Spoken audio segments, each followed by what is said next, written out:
بسم اللہ الرحمن الرحیم۔ شروع اللہ کے پاک نام سے جو نہایت رحم کرنے والا بڑا مہربان ہے۔ سب تعریفیں اسی کے لیے ہیں اور وہی دونوں جہانوں کا پالنے والا ہے۔ ونار بیوٹی ٹپس کے تمام معزز احباب کو خوش آمدید کہتا ہوں اور امید کرتا ہوں کہ آپ تمام دوست اللہ پاک کی رحمت سے بالکل خیریت سے ہوں گے۔ آج ایک نئی ویڈیو کے ساتھ ایک نئے دیسی نسخے کے ساتھ دوبارہ آپ لوگوں کی خدمت میں حاضر ہوں۔ آج کی ویڈیو کا ٹاپک منی کو گاڑھا کرنے کا ایک ایسا نسخہ بتانے جا رہا ہوں۔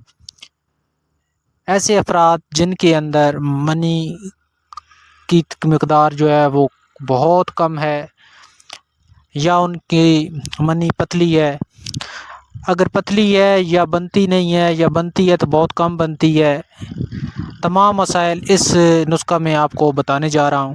اس کو بنا کر اچھی طریقے سے استعمال کریں، آپ کی جو پریشانیاں ہیں وہ ختم ہو جائیں گی۔ ویڈیو کا باقاعدہ آغاز کرنے سے پہلے میری تمام دوستوں سے ایک چھوٹی سی ریکویسٹ ہے کہ اگر آپ نے اس چینل کو سبسکرائب نہیں کیا تو جلدی سے سبسکرائب کر لیں اور ساتھ لگے بیل آئیکن کو لازمی پریس کریں تاکہ اس طرح کی جو ویڈیو ہے وہ آپ سے مس نہ ہو سکے۔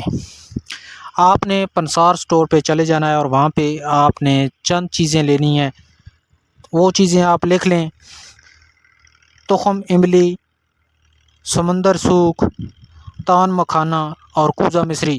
چاروں چیزوں کو آپ نے 50-50 گرام لے کے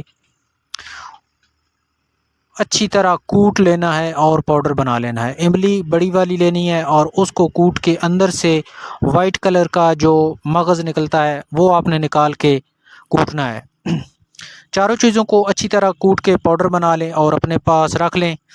اور اس کا جو طریقہ استعمال ہے، صبح کے ٹائم نیار منہ آپ نے 1 چمچ دودھ کے ساتھ دار چینی والا دودھ آپ نے بنانا ہے، اس کے اندر 1 چمچ پاؤڈر اس پاؤڈر کا ملا کے وہ پی لیں اور شام کو سونے سے پہلے آپ نے اسی طرح وہ جو ہے نا 1 گلاس پی لیں۔